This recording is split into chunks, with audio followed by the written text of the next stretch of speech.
Right, that's all the frantic stuff out of the way. We only have a little more of this tune to learn and we're done. So this you might like to think of as the clean outro section. So we're back to the clean sound and we're back to the octave shapes. Here's the first little segment. Should sound something like this.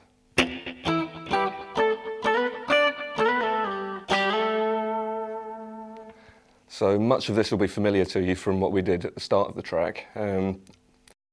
First octave shape, looking mainly at the notes on the A string here. So that's 7th fret, go up 3 frets to there. And I'll move on to the next set of strings and counting the D string notes, it's 7th fret and 9th fret.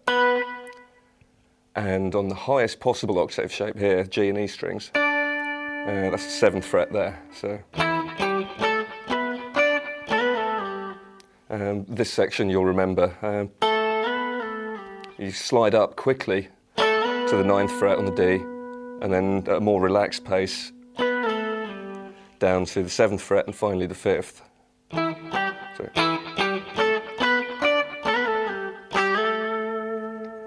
Okay, another Hendrix flavoured fill coming up here. So this arguably based around that minor 7th shape there.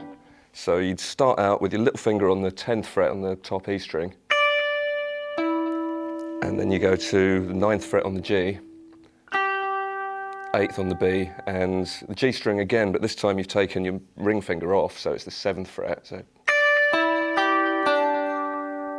And now a couple of double stops. You hit the G and B strings, holding the same chord shape, hammer on at the 9th fret on the G string, and then play the same double stop again without the 9th fret.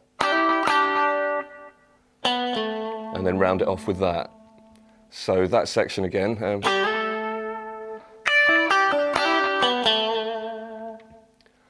Okay, the next section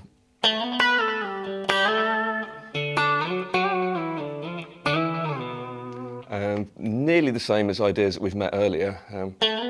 There's that broken octave idea. You're moving your fretting hand just as a block of notes, but you're picking the low note first.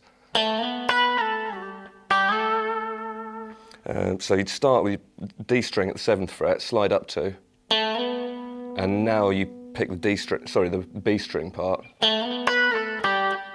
and finally landing there, 5th fret on the D string, and cut it off. And then same shape again, repick it, and slide up 2 frets. You conclude that bar with 5th fret on the A string, and its accompanying octave, 7th fret on the G.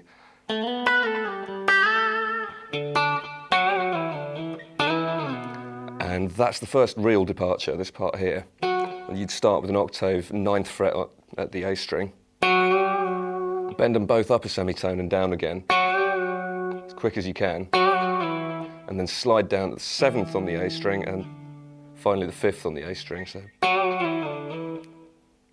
you come back, play this one, 7th fret, cut it off, and then finally, it's really important that you just lock your hand into the octave shape so that both of the notes move at the same rate. So that's your goal right there, 2nd fret on the A string. And at the end of that, there's a little chordal fragment, which is kind of like a D suspended 2nd shape. Open E string, 3rd fret on the B, 2nd on the G string, and then play them all together and cut them off. Right, the next segment, you can hear a lot of wah-wah pedaling evidence. I've chosen not to use a wah for this, so you can hear what the licks would sound like without any of those toys. So 3 broken octaves there, following what the D string's doing. It's the 9th fret, 12th fret, and 7th fret. Adding a little wobble at the end of each. All right, and then just to round things off, that's a little melody on the B strings of 10th fret, 12th, 10th, and then down to 8. So if we rewind to the chordal stab, the next couple of bars after that should sound like this. Here it is in time. 3, 4.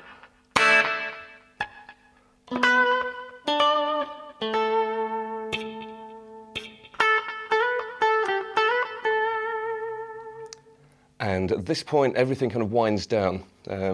You might see this written as RAL in transcriptions. It just means everything slows down. It's not playing metronomically anymore. And what happens from here to the end of the tune, you don't need to worry too much about the rhythm because there's no drum kit to lock in with or anything like that. You've got as long as you like.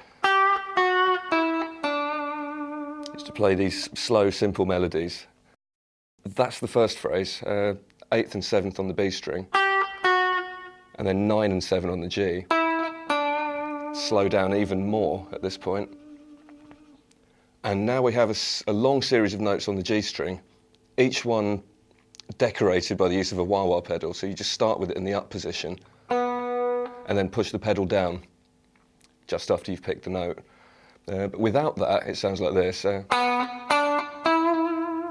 4th, 7th and 9th on the G, followed by the same idea but going on for a bit longer. 4, 7, 9, 12, 11. A little bit Ain't No Sunshine.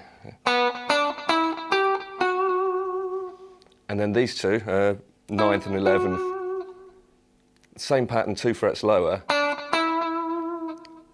And then finally, nice long note there, 4th fret on the G string.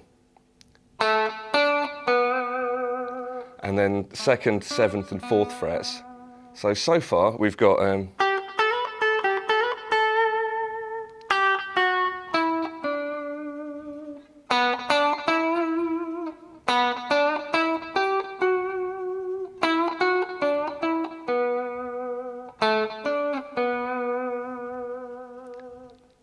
you might wonder why we're playing all these notes on the same string. I think tonally it sounds a lot more like the record if you're prepared to move around the neck a bit more and use the fact that every string has its own tonal quality rather than locking yourself in one remembered scale shape.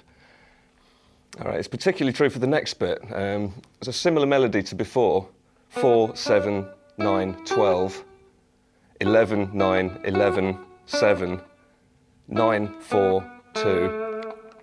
And for every note in that phrase, you're scooping up into the note using the bar. So you start with it slack.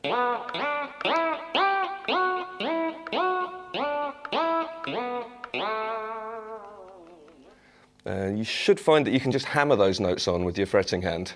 And all this hand has to worry about is making sure the bar is depressed at the start of each note and quickly returns to its natural resting place.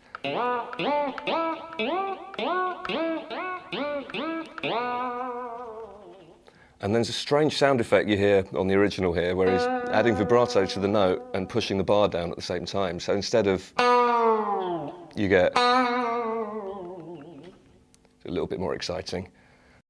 Same thing for this note, 7th fret on the G this time.